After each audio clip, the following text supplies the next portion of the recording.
날씨만큼이나 덥고 지쳤던 이번 주 주간 증시 벌써 금요일까지 와 있습니다. 이번 주 딱 중간에 FOMC도 있었고, 그다음에 주 초에 이라크 전쟁 확산 소식도 있었고, 여러 가지 좀 복잡한 이벤트를 넘으면서 미국은 그래도 이런 거를 이제 딛고 발판 삼아서 올랐는데 우리는 오히려 우리나라와 크게 관련이 없을 것 같은 이런 이슈에도 굉장히 위축된 모습을 이어가고 있습니다. 어제 같은 경우에도 FOMC 안도렐리는 우리나라에서 사실상 찾아보기가 조금 힘들었다고 보고요. 그 다음에 이제 오늘 같은 경우는 미국이 또 숨고르기에 갔기 때문에 우리나라가 특별히 오늘이라고 해서 추가 상승을 할 수 있을까라는 데에 대해서 좀 의구심이 생기긴 합니다. 아이고, 이제 오늘 조금 더 반등한다고 해도 크게 달라질 것 없고요. 또 오늘 더 빠진다고 해도 여기서 얼마나 더 빼겠습니까?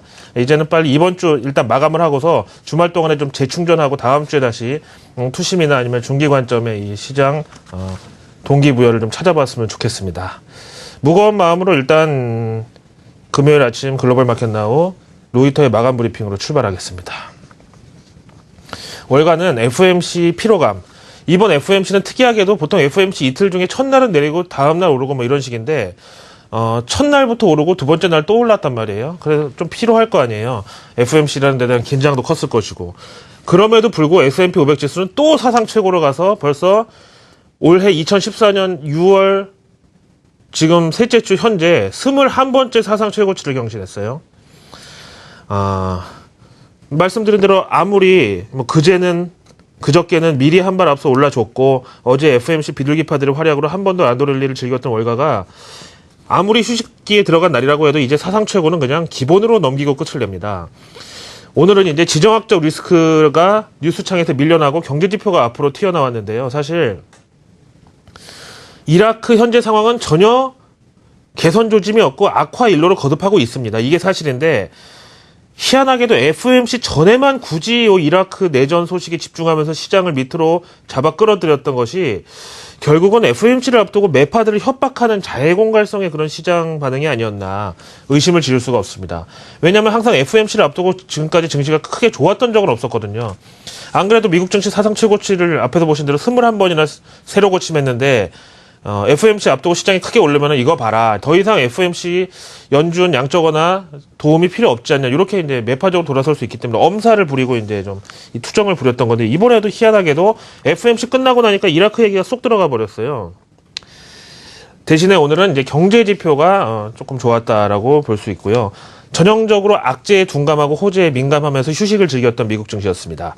오늘 마감 시황 관련 인터뷰는 좀 생략할게요. 왜냐면은 지금 미국 증시의 경우 고점 부담이니 차익 실현하기 좋은 날이니 우리나라 증시 상황 생각하면은 전혀 딴판이고 그야말로 남의 나라 얘기다 보니까 괜히 금요일 아침에 기분 상하실까봐 미국은 미국으로 보고 이제 넘어가겠습니다. 그 다음에 마감 후 실적 발표한 오라클 실적 보고서 보시겠는데요. 요즘에 IoT라고 해서 사물 인터넷 관련주들 여러 가지가 꼽히고 있는데 오라클 하면 정말 거의 기술업종의 백화점이라 그럴까요? 일단 명목상으로는 세계 최고의 소프트웨어 솔루션 제공사고요. 사물 인터넷 관련주로도 언급이 되고 있고 사실 오라클은 기업의 전자결제 시스템이라든가 아니면은 법인용, 기업용 클라우드 서비스, 서버 등 이런 게 다 범위가 상당히 넓죠. 일단 헤드라인 넘버 보니까요. 수정치에다가 표준 회계 기준 적용 전후 다 있는데 일단 똑같은 기준으로 봤을 때 92센트 나와가지고 95센트 예상치에 못 미쳤습니다. 실적 실망이 맞고요. 그 다음에 이제 여기 CEO가 마크 허드거든요. 지금 오라클 CEO고 전 휴렛패커드 CEO였는데, 지금 보시다시피 오라클의 클라우드 서비스, 요쪽은 좀 상당히 좀 유망하다, 이렇게 얘기를 했고, 다른 건 몰라도 클라우드 서비스는 우리의 좀 의도대로 매출이 따라와주고 있고 수익도 마찬가지다. 이렇게 얘기하고 있거든요. 근데, 클라우드 서비스 잘 아시죠? 요즘은 스마트폰으로 이제 인터넷에 접속을 많이 하다 보니까 저장 공간은 무조건 웹에다 두고 인터넷 서버에 접속해서 내 계정 들어가면 거기에 내가 다운받은 서류도 있고 음악도 있고 mp3도 있고 다 있는. 그러다 보니까 클라우드 서비스만 늘어나고 이제 본격적인 기술업종과 이 업황과 관련 있는 하드웨어나 라이센스, 이 저작권료 같은 수입은 좀 지지부진했다라고 봐야 되겠죠. 그래서 클라우드 서비스는 좋았다고 하지만 저거는 좋은 게 기본이고요. 투자자들을 감동시키지는 못해서 마감 후 거래에서 5.46% 현재 마이너스 중이고 실적 나왔을 때는 일시적으로 7%까지 낙폭이 나왔다가 조금 저가 매수가 들어와서 낙폭을 줄여준 상황입니다. 그 다음에 오늘 경제지표 뭐 얼마나 좋았는지 한번 뭐 감상이나 해보시자고요. 이것도 역시 우리하고는 뭐 남의 나라 얘기인데요. 오늘 나온 거는 필라델피아 연준 제조업 지수였습니다. 오바마 대통령의 정치적 고향이라고도 불리우는 필라델피아 뭐 이쪽 지역은 전통적인 이제 중공업 지대죠. 우리나라로 치면은 뭐 포항, 울산 이렇게 될 텐데요. 이것도 이제 다른 경제 지표들하고 마찬가지로 연초에는 부진, 그 다음에 이제 봄 되면서 기저효과 등이었고 V자 반등 나와 버리다 보니까 요번 달에는 조금 이제 꺾이지 않겠느냐라고 봤는데 오히려 수직으로 상승폭이 더 커지면서 상당한 서프라이즈 수준의 지표 호조를 기록했습니다. 수치가 이게 얼마 17.8이 나온 거죠. 그 다음에 이제 항목별로 보시면은요, 다소 좀 이제 선행성이 있으면서도 경기에 민감하다고 할 수 있는 신규 주문이 10.5에서 16.8로 급등했고요. 그 다음에 미출하 주문 같은 경우에는 마이너스 2.5였는데 11.5 플러스로 올라갔고, 운송도 14.2에서 15.5로 올라갔고, 그 다음에 더 반가운 고용 같은 경우에는 7.8에서 수치가 2배가량 튄 11.9까지 올라갔습니다. 그런데, 유일하게 이번에 마이너스 폭이 커진 게 바로 이 재고였거든요, 재고. 재고는 마이너스 0.5에서 마이너스 6.7로 갔는데, 그렇다고 이게 나쁜 게 아니고요. 수요 증가에 따른 긍정적인 재고 급감으로 해석이 가능하겠죠. 이 재고는 양면성이 있는데요. 보통 이제 제조업체나 내구재 같은 경우 재고가 급증했던 시기는 2008년도 서프라임 사태 이후로 2009년 초까지 한참 경기에 대한 회의론이 짙었을 때 재고가 팍 급증했거든요. 이거는 수요가 적어서, 그러니까 안 팔려서 재고가 쌓인 거고요. 지금 보시다시피 재고가 이렇게 갑자기 줄어든 거는 이제 수요가 늘어나면서 재고가 좀 부족한 현상이 조금 더 이제 커진 것으로 이렇게 봐야 되겠죠. 그런데 아주 정상적인 견조한 제조업 업황이 확대되는 사이클에서는 재고하고 생산 이런 게 같이 늘어줘야 되죠. 여기에 대한 전문가 의견 들어보시죠. 이번 결과는 미국 경제의 하반기에 가속도가 붙을 것이다라는 예상과 일맥상통했다. 같은 2분기여도 2분기가 이제 4월, 6월 달인데 2분기 초반인 4, 5월은 경제 지표들이 이제 연초 부진을 만회하기 위한 수렴 구간이었다. 6월 경제 지표들은 이거야말로 진정한 미국 경제 진단서 역할을 하고 있기 때문에 이번 6월 필라델피아 연준 제조업 지수는 상당히 반가웠다는 얘기입니다. 다음으로 이제 매주 나오는 실업수당 청구 건수긴 하지만 잘 아시는 대로 매월 첫째, 둘째 주가 고용지표 집계 기간이거든요. 그래서 이번 결과는 좀 중요하다고 봐야 되겠죠. 이제 7월 첫째 주 금요일 날 6월 고용지표가 나올 텐데, 이제 이거랑 상당한 밀접한 연관이 있다고 볼 수 있는 둘째 주 실업수당 청구 건수 보시죠. 헤드라인 넘버를 보니까 신규의 경우는 31만 2천 건 나와가지고 예상치보다 조금 더 줄어들었네요. 1000건 줄었죠. 무난한 지표 효조라고 보고, 그 다음에 이제 그래프를 보시면은 이제 누가 봐도 지금 실업수당 그리고 실업률 뭐 고용지표에서 보셔도 아시겠지만 뚜렷한 하락 추세가 이제 나타나고 있고, 그 다음에 이제 뭐 일시적으로 튀어오르는 이것도 이제 거의 수렴 구간으로 이제 다가가고 있는데, 이럴수록 사실 미국의 실제 체감 경기와의 갭은 더 크다라고 봐야 되겠죠. 왜냐하면은 이런 실업이 줄어드는 게 반드시 고용이 늘어나는 것으로 이렇게 뭐 이분법적으로만 실업 줄면 고용 증가 이렇게만 해석할 수 없기 때문에 그런 거죠. 그래서 이제 제넷 옐런은 실업률 수치보다는 나는 디테일을 보겠다 뭐 이렇게 얘기한 거죠. 제넷 옐런 얘기 나온 김에 오늘 뉴욕 연준에서 나온 이제 보고서 내용이 또 월가의 눈길을 끌었는데 한번 보실까요? 분량도 워낙 많고 그래가지고 이거 다 읽어보려면 시간이 좀 꽤 걸리겠지만 제목을 먼저 보시면은 Gate, Fees and Preemptive Runs. 그러니까 연준의 출구 전략에 대비한 채권 시장 문제 이런 거에 대한 이 연구 자료인데요. 일단 보시면은 이번 이 연구가 이제 왜 시작이 됐는지 이 취지만 보면 대단히 좀 타당할 것 같은데, 근데 이렇게 얘기합니다. Our paper가 이제 뭐에 대한 거냐면은 이제 만약에 연준의 출구 전략이 본격화되면서 연준이 더 이상 채권 매입도 안 하고 만기 채권 재매입도 하지 않을 경우 채권 시장의 런, 이 펀드에서 돈 빠져나가는 거 펀드런, 그 다음에 은행에서 예금 대량 인출 사태 뱅크런이라고 그러죠. 그런 전제 하에서 연구된 것으로 특히 시장과의 이제 줄다리기와 커뮤니케이션에 있어서 엊그제 얘기 나온 대로 연준 측에서 채권 펀드를 환매할 경우에 수수료를 부과한다든지 아니면 뭐 일정 기간 동안 이제 보호 예수 개념으로 갑자기 대량 매도를 못 하게끔 이렇게 채권 시장 보호를 위한 제재를 걸 수가 있는데, 만약에 이걸 한다고 진짜 발표를 하면은 출구 전략이 시작되기도 전에 미리 선취 매도가 나올 가능성이 있다는 게 좀 상당히 까다롭다 이거죠.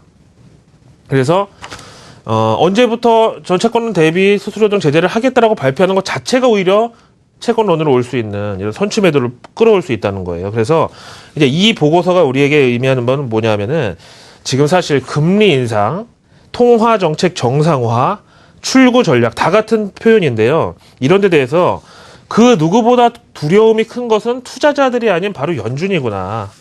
그런 만큼 상당히 비둘기파적이면서도 연착륙의 시도는 앞으로 계속 보증이 되어 있다라고 봐도 이제 과언이 아니겠죠.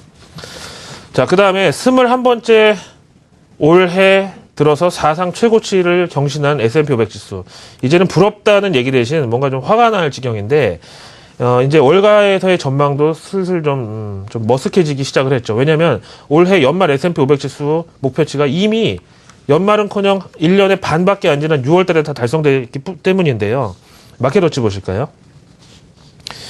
지금 여기 보시는 대로 도이치, 골드만삭스, 시티, 크레딧 스위스 같은 올해 연말 S&P 목표치는 1950대 정도가 맥시멈이었는데, 이제 이 상단도 다 돌파를 했죠.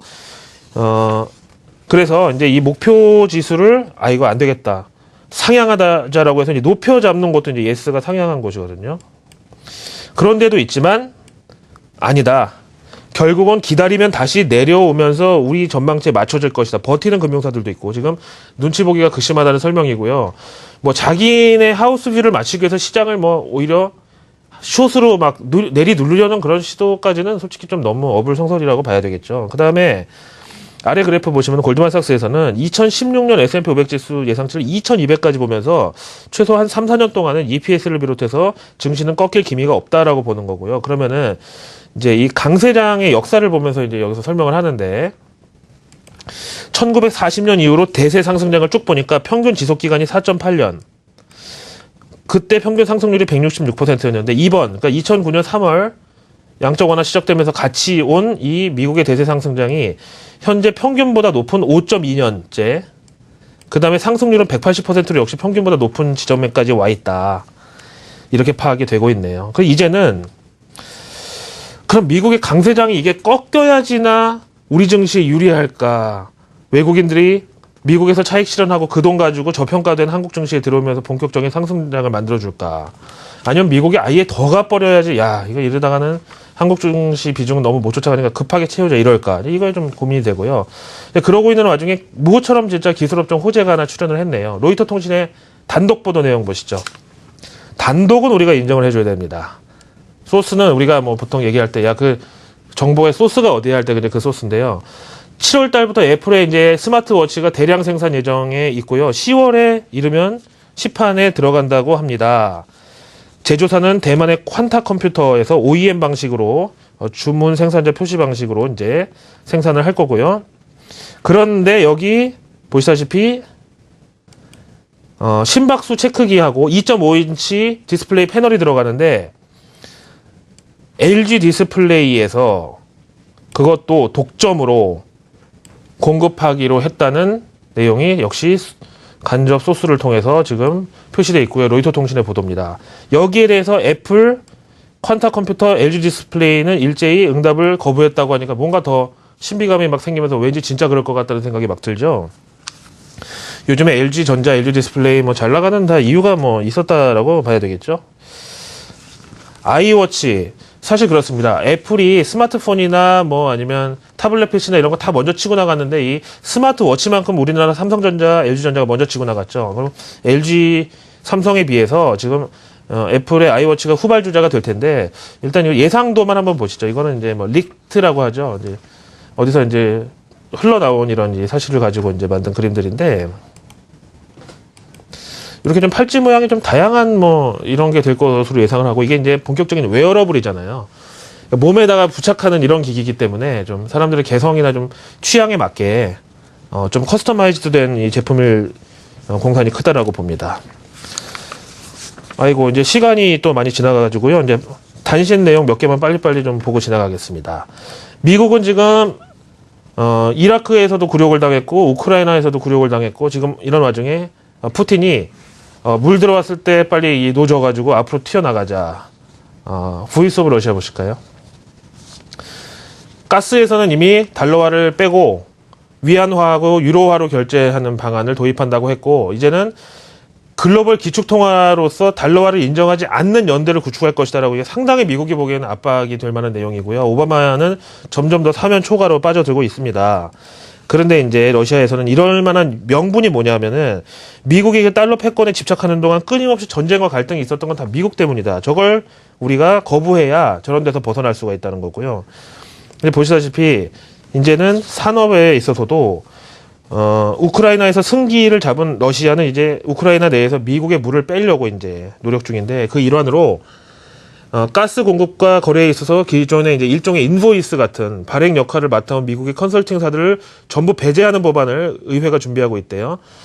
여기에 대해서 미국의 재무장관 잭 루는 미국은 추가 제재로 맞설 테니까 각오하라고 이제 엄포를 놓은 상황이지만 시장의 반응은 미동조차 없고 지난 부메랑 발언 있죠. 러시아에 제재 가했다가는 너희한테 부메랑이 될 줄로 알라는 푸틴의 말은 이 제재 시점에서부터 보면은 미국 정치입에서 러시아 정치를 이렇게 아웃퍼폼하고 있죠. 그래서 결국 제재를 받은 게 부메랑으로 돌아간 거는 상대방이구나라는 게 입증이 됐다라고 봐야 되겠죠. 그 다음에 마지막 내용입니다. 지금 월드컵 기간이 한창이고요. 우리나라는 예년 다른 월드컵에 비해서 이번에 좀 월드컵 특수라든가 분위기가 좀 뜨뜻미지근해서 걱정인데 이런 이 우려는 월가에서도 지금 일단 나와 있다고 봐야 되겠습니다. 팩셋 리서치 보시죠. 지난 3월 15일부터 6월 15일까지 S&P 500 지수 구성기업들의 컨퍼런스 콜에서 월드컵 특수가 예상되는 국가들로 언급된 나라들을 수치를 매겨가지고 순서대로 봤더니 중국이 1등, 캐나다 2등, 브라질 개최국이니까 3등, 4위가 일본. 그 다음에 이제 좀 16위까지니까 보면은 대한민국이 여기 12위에 들어있어가지고 높은 순위예요, 이 정도면. 왜냐면 아르헨티나, 이탈리아, 스페인 같은 축구 강국을 밑에 깔고 있잖아요. 그래서 뭐 FIFA 랭킹이나 아니면 평소 프로축구팀의 뭐 이런 활동 뭐 흥행 정도에 비해서 비교적 높은 수준인데 문제는 지금 이렇게 실제 월드컵 개막하고 나니까 소비 진작 효과가 너무 저조하잖아요. 그래서 월가의 기대가 이렇게 큰 만큼 이게 또 반대급부가 어떻게 올지 걱정이 됩니다. MSCI 한국지수 보시죠. 65선까지 빨리 복귀를 해주기 바라는 마음은 뒤로 하고 여전히 64선 중반대에서 등락을 거듭하고 있고 오늘 같은 날 외국인들이 굳이 한국 주식을 더 늘리려는 시도보다는 일단 한국 주식은 이번 주 끝내고 나서 다음 주에 봐도 늦지 않으니까 오늘은 약간 태업 비슷하게 미국 시장 휴식 기간처럼 한국 증시에서도 외국인들이 그런 투심을 보일 가능성이 크다고 말씀드립니다. 이번 한 주 동안 진짜 덥고 지치는 가운데 고생 많으셨습니다. 고맙습니다.